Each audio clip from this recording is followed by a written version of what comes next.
Olá, seja bem-vindo ao programa Em Pauta desta semana, que vai discutir a importância da presença da família na formação do indivíduo. Vamos tratar como indivíduo, principalmente no programa de hoje, as crianças. Como a família é importante para a formação, para o desenvolvimento de caráter dessas crianças. E aqui ao meu lado está a psicopedagoga Liliane Petri-Bolch, que também é especialista em educação infantil. Liliane, obrigado por ter aceitado o nosso convite, por estar aqui no programa Em Pauta. Vamos abrir diretamente com o assunto do programa, né? Quão importante é a presença do pai, da mãe, para que uma criança cresça da forma correta, como a sociedade espera, digamos assim? Obrigada pelo convite também, né? Eu acho que a importância da família é primordial, assim, no desenvolvimento da criança, assim, né? E principalmente os pais se darem conta dessa importância, assim, a partir dos próprios exemplos que eles fazem em casa, né? A maneira como eles agem, o que eles comem, o que eles assistem, né? Então, quando um pai e uma mãe, quando decidem ter um filho, eles decidem também a mudar um pouco a sua vida, né? Porque tu perde toda aquela liberdade que tu tinha inicialmente, né? E em cima disso vem todo um outro trabalho da criança, assim, né? Porque a criança envolve essa família, ela precisa desse tempo, ela precisa desse apoio, né? Dos pais.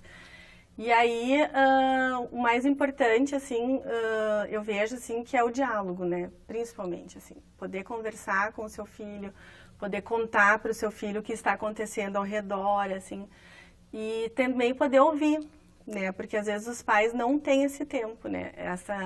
Essa disponibilidade, assim, essa capacidade de escuta, assim, de poder ouvir o que o seu filho está dizendo, assim, de poder entender que nem sempre, muitas vezes as crianças estão assim na barra da mãe lá, né? Mãe, tá.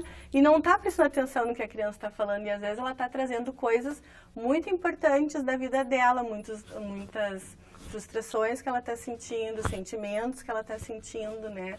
E é o pai e a mãe que vai poder fazer essa mediação, assim, né? Com essa criança nesse mundo que a gente se encontra, assim, né? Desde as questões de alimentação, como a gente falou, né? A questão da educação, né? O respeito ao outro, né? O respeito às pessoas que estão ao seu redor, né? Por exemplo, um pai, a gente vê muito na rua, né? As questões de trânsito, né? Várias questões, assim, do pessoal que passa sinal fechado, e daí a criança diz, pai, não pode passar. Não, mas ele me fechou, sabe? Tenta dar alguma assim, justificativa para o erro que está cometendo na frente do filho. E aí, assim, num outro espaço onde a criança está por ela, né, num espaço social, por exemplo, na escola, ela vai acabar repetindo aquelas ações que ela vem recebendo, né, que ela vem construindo, né? Assim como os adultos, a criança também tem essa necessidade de colocar para fora os sentimentos, como você falou no início da sua resposta, das frustrações, das alegrias, do que está pensando. E às vezes os adultos se comportam, a criança está falando é bobagem, deixa falar e entra no ouvido e sai no outro. Isso não é o certo. O ideal é assim, tu poder entender, assim, é claro que a gente sabe, né, que às vezes as crianças ficam, se eles puderem, eles vão tomar todo o tempo do adulto, né?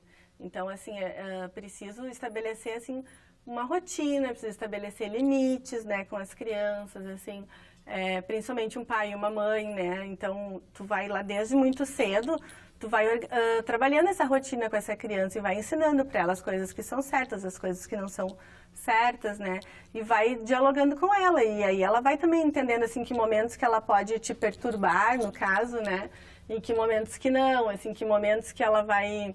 E a própria mãe e o pai vão conseguir estabelecendo esse vínculo afetivo com o filho, dele poder vir buscar essa pergunta, né? De poder vir falar com essa família também, né? Porque se tu não tem um vínculo afetivo muito bem estruturado, a criança não busca a família, né? Para fazer e acaba ficando mais introspectiva. E às vezes essa introspecção acaba atrapalhando em outras situações da vida dela, na relação com os colegas, na relação com a escola, na relação com a aprendizagem, né, que acontece bastante, né? Você, como especialista, né, em educação infantil, é notória a diferença no comportamento de crianças que possuem uma família participativa, daquelas que possuem uma família que não participam tanto do cotidiano da vida dessa criança? Se vê Sim. diferença ali dentro da escola? Sim. Que diferença, além dessa introspecção que você falou, que se pode notar? Existe algo em torno de agressividade, alguma outra característica? Na verdade, a gente tem uma gama de coisas que a gente pode estar depender de cada observando, né? Depende das relações que cada criança vai estabelecendo com o seu meio, assim, né? E até das relações que vai estabelecendo com esses pais, assim. Mas a gente percebe, sim, na escola, muito claramente, assim, as famílias que são mais dedicadas, né, que conseguem ter esse olhar, que conseguem ter esse tempo, né, que as crianças têm uma, como é que eu vou te falar? Um aprendizado facilitado? É isso, que eles conseguem interagir com o mundo, com as situações de aprendizagem com muito mais facilidade do que outras. E uma das coisas que favorece muito isso é a leitura, né? Então, assim, ó, pais que leem para os seus filhos, né? E quando eu digo ler, assim, não é uma coisa assim, aí todos os dias, né, vou ter que ler 1 hora. Não. Assim, aquela história que tu lê antes de dormir, sabe? Então, assim, 10 minutinhos, 15 minutinhos que tu senta lá com o seu filho, que tu lê aquela história, assim. Crianças que têm pais leitores e que têm esse hábito de ler todos os dias, consequentemente, conseguem aprender melhor, têm mais probabilidade de resolver pequenos conflitos, de ler e interpretar com mais facilidade. Facilita o aprendizado em todas as disciplinas. Em todas as disciplinas, inclusive na vida, né? Porque nós temos muitas coisas que a gente aprende no cotidiano que a gente não aprende na escola, né? Então, assim, na atividade de vida prática, né, da criança, assim. Certo. Agora, aí, num caso como esse, onde a família, por exemplo, não acompanha de forma ideal, né, o aprendizado, o crescimento de um filho, né, dessa criança, aonde entra o papel da escola? Onde entra o papel da psicopedagogia nesse caso específico? Entra para alertar a família ou entra para suprir essa ausência da família? Na verdade, a psicopedagogia, ela entra como uma parceira, né? Ela entra como uma parceira tanto da escola quanto da família, assim. E o mais importante é que essas três instituições, né, no caso, se unam para o bem-estar desta criança, né? No primeiro momento, assim, buscar entender o que está levando essa criança a estar com dificuldade, né? E observar, assim, porque o papel da psicopedagogia, eu, por exemplo, atuo muito, assim, gosto de trabalhar muito com as famílias, né? Observando, né, a criança, tentando entender, assim, qual é o verdadeiro sintoma que ela está apresentando. Porque muitas vezes uma criança que tem dificuldade escolar, ela não tem uma dificuldade, ela tem outras situações que acabam a deixando nervosa, ansiosa, atrapalhada, né? Que aí quando chega no momento da escola, ela não está propícia para a aprendizagem. Ela está com outras questões. As dificuldades podem vir de dentro de casa e não do método de ensino. Exatamente. Então, assim, a gente precisa trabalhar de forma parceira, né? Conversando com a escola, conversando com a família, conversando com a criança, trazendo essas três instituições, podendo conversar sobre isso, assim, e ver o que é melhor para a criança sempre, né? Certo. Hoje nós vivemos uma situação bem diferente de 20, vamos colocar de 20 anos para trás, né?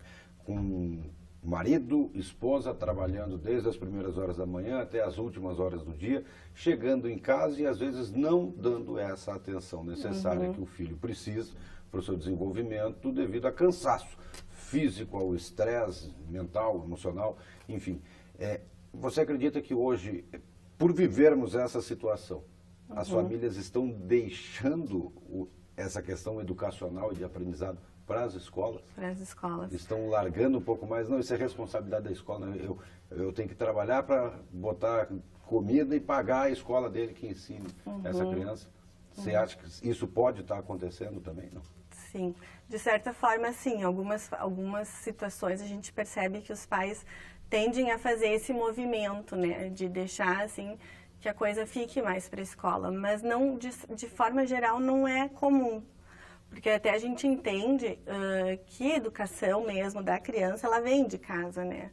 a maneira como ela fala contigo, se ela consegue te ouvir, né, enfim. E na escola teria mais essa questão da aprendizagem mesmo, assim, né, do conteúdo mais, né, É a mais aprendizagem técnica. técnica, digamos. Mas hoje a gente sabe que na escola é um espaço social onde as crianças se encontram, né. Então, além da família, é o segundo lugar onde eles vão encontrar com pessoas que são iguais a eles, né? Então, as crianças, às vezes a gente fala para uma família assim, não está conseguindo escutar, não está conseguindo brincar com os colegas, mas em casa ele é super tranquilo, né? Não vejo essas dificuldades, mas é na escola que isso aparece, porque é lá que tem crianças da mesma idade, com os mesmos sentimentos, com as mesmas dificuldades, né? Enfim. Mas a grande questão, assim, dos pais, eu acho, quando tu traz essa coisa dos pais trabalharem fora, de não terem esse tempo, né, para ficar com as crianças, é importante lembrar que não tem que ter um tempo, assim, de 12 horas, 10 horas, 20 horas, 5 horas, né? Claro que o ideal seria que ou o pai ou a mãe ficasse com o filho um turno e um turno ele fosse na escola. Isso é o ideal, mas a gente tem que trabalhar com o que é o real, né? E o real hoje, as famílias trabalham fora, não tem essa disponibilidade, né, em função, né, de custos, enfim.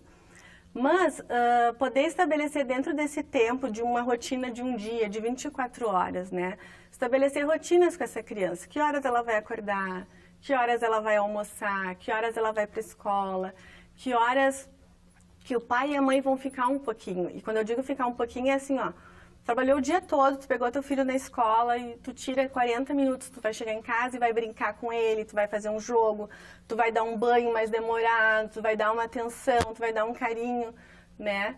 E aí, isso, às vezes, tempo menor, mas com mais qualidade. Mais intensidade. Mais intensidade, mais envolvimento, mais afeto, né? E nessa questão do tempo também é importante a gente comentar também que, às vezes, os pais eles acabam esquecendo de tirar um tempo para eles, né? Ficam muito focados com o filho, tem que fazer tudo direito, nananã, tem que fazer... Nananã. E aí a criança começa a perceber também essa dificuldade da família e acaba usando disso, assim. Então, as birras, as teimosias, né?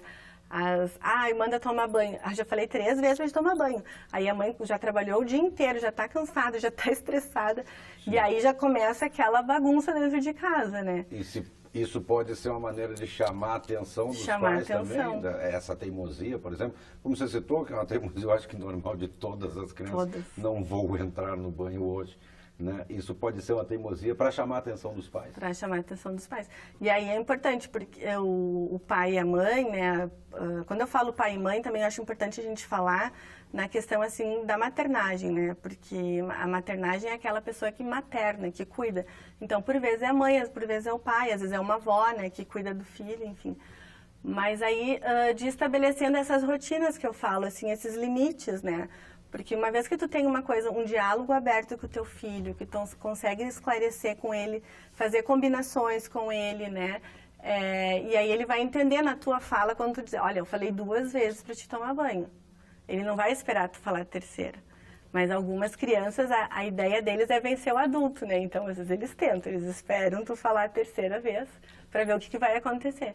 E aí, na maioria das vezes, tem famílias, né, tem pais e mães que se desestruturam e aí, né, às vezes acabam usando, né, da palmada, acabam usando do castigo, né, e aí, enfim, às vezes as crianças não entendem por que vão de castigo. Então, isso também é um outro fator, assim, né, tudo, a criança, grita, vai de castigo, vai de castigo, vai de castigo. E às vezes isso acaba não surtindo um efeito, porque a criança não entende. Não está recebendo a explicação do... o que eu fiz de errado? Por que tudo que eu faço é errado, né? E aí, cada vez ela faz mais coisas erradas para chamar mais atenção, né?